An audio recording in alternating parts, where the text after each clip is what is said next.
you. Thank you so much.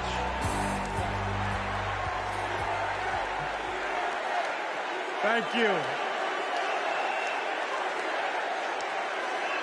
It is so fun to be back here in the United Center.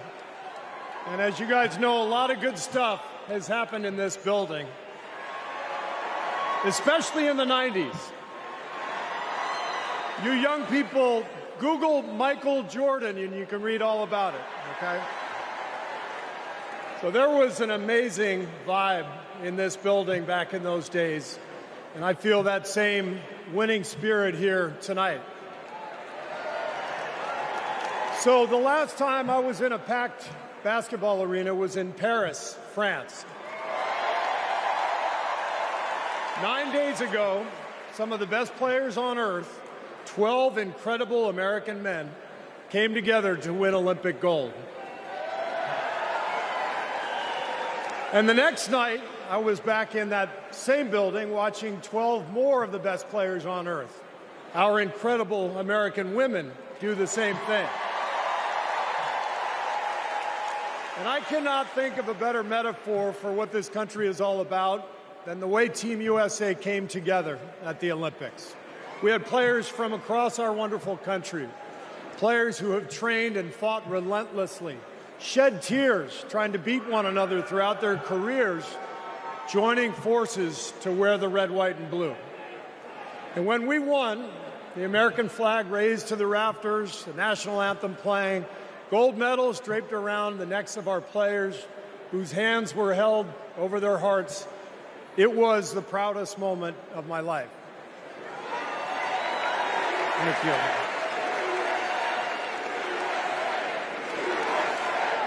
Thank you. Now, I could never have imagined that a few days later I would receive an invitation to step into a different kind of arena. And so here I am. I know very well that speaking out about politics these days comes with risks. I can see the shut up and whistle tweets being fired off as we speak. But I also knew as soon as I was asked that it was too important as an American citizen not to speak up in an election of this magnitude.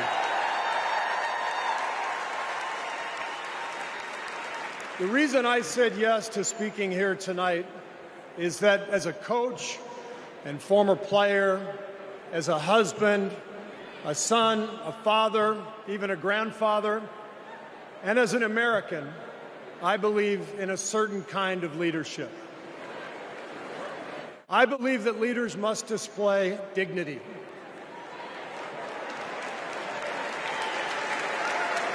I believe that leaders must tell the truth. I believe that leaders should be able to laugh at themselves. I believe leaders must care for and love the people they are leading. I believe leaders must possess knowledge and expertise, but with the full awareness that none of us has all the answers. And in fact, some of the best answers often come from members of the team. And if you look for those qualities in your friends or your boss or an employee or your child's teacher or your mayor, then shouldn't you want those same qualities in your president? And when you think about it that way, this is no contest. With Kamala Harris and Tim Walz, I see all those qualities. They have devoted their lives to serving other people. Whether Vice President Harris was defending her community in the courtroom, or Governor Walz was inspiring the next generation in the classroom, or on the field, for that matter. By the way, coach to coach, that guy's awesome. Although, I have to say, Coach Walz, way too much reliance on the blitz in '99 against Mankato East. You had a strong defensive line. I would have played more press coverage with your corners and then dropped the safeties into a Tampa 2. That's just me. Sorry. I wanted you to know how I feel every day of the NBA season. All right. But listen, The joy, the compassion, the commitment to our country that we saw at the Olympics, that is what Kamala Harris and Tim Walz have. And it is what our country needs. Leadership, real leadership.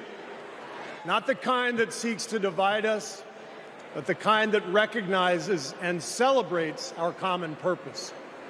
Think about what our team achieved with 12 Americans in Paris, putting aside rivalries to represent our country. Now imagine what we could do with all 330 million of us playing on the same team. Not as Democrats, not as Republicans, not as libertarians, but as Americans who know the greatness of this nation doesn't come from any one of us, but from each of us doing our part to build a more perfect union. That vision is what this campaign is all about. It's why I'm here tonight. And it's why I'll be getting out every day to help people get out and vote on November 5th and elect Kamala Harris and Tim Walz as the next president and vice president of the United States.